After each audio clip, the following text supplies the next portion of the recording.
சரிகமபா நிகழ்ச்சியில இந்த முறை அபிஷேகா தான் 3 ஃபைனலிஸ்ட்டா வருவாங்கன்னு நம்ம எல்லாருமே எதிர்பார்த்துட்டு இருந்த நிலையில, யாரும் எதிர்பார்க்காத விதமா 3வது நபர் தான் ஃபினாலேக்கு செலக்ட் ஆகியிருக்காங்க. இது அபிஷேகா ரசிகர்களுக்கு மிகப்பெரிய ஒரு ஏமாற்றத்தை ஏற்படுத்தியிருக்கு. அது மட்டும் இல்லாம, அபிஷேகா ஓரங்கட்டப்படுறாங்களா? அப்படிங்கிற ஒரு கேள்வியையும் எழுப்பியிருக்கு. என்ன நடந்திருக்கு? அப்படிங்கிறது தான் இந்த ஒரு வீடியோல நம்ம பார்க்க போறோம்.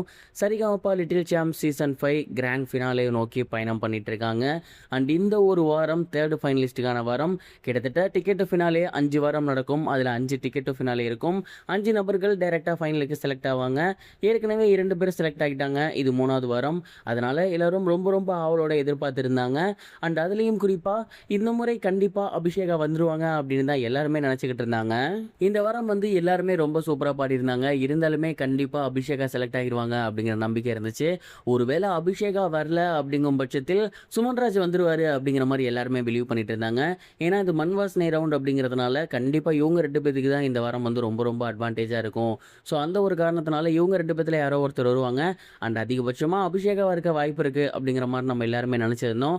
ஆனால் யாருமே எதிர்பார்க்காத விதமாக வர்ஜா அவர்கள் இந்த வாரம் 3 ஃபைனலிஸ்ட்டாக செலக்ட் ஆகியிருக்காங்க. இந்த ஒரு விஷயத்தை பார்த்து தான் ரசிகர்கள் எல்லாமே பயங்கரமாக ஷாக் ஆகியிருக்காங்க. ஏன்னா அபிஷேகா அவர்களை கம்பேர் பண்ணும்போது இந்த ஒரு கிராமத்து பாடலில் வர்ஜா அந்தளவுக்குலாம் பாட முடியாது. ஏன்னா அவங்களுக்கு என்னதான் சூப்பராக பண்ணாலுமே அந்த கிராமத்து ஃபீல், அந்த கிராமத்து குரல் அப்படிங்கிறது கிடையாது. அப்படி இருக்கப்ப நீங்கள் ஏன் அவங்கள 3 ஃபைனலிஸ்ட்டாக செலக்ட் பண்ணியிருக்கீங்க? ஈவன் தோ அந்த இடத்துக்கு அபிஷேகாவை நீங்கள் நிற்க கூட வைக்கல. அடுத்த வாரம் வாங்க அப்படின்னு சொல்லி அனுப்பிட்டீங்க.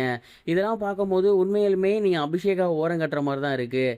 ஏற்கனவே இந்த வாரம் முழுக்க அபிஷேகாவோட ப்ரோமோவை நீங்கள் ரிலீஸ் பண்ணவே கிடையாது. ப்ரோமோவே ரிலீஸ் ஆகலைன்னா அவங்களுக்கு ஓட்டுகள் அப்படிங்கிறது எப்படி வரும்? அப்போவே நாங்கள் சுதாச்சிருந்தோம் கண்டிப்பாக இதுதான் நடக்க போகுது அப்படின்னு.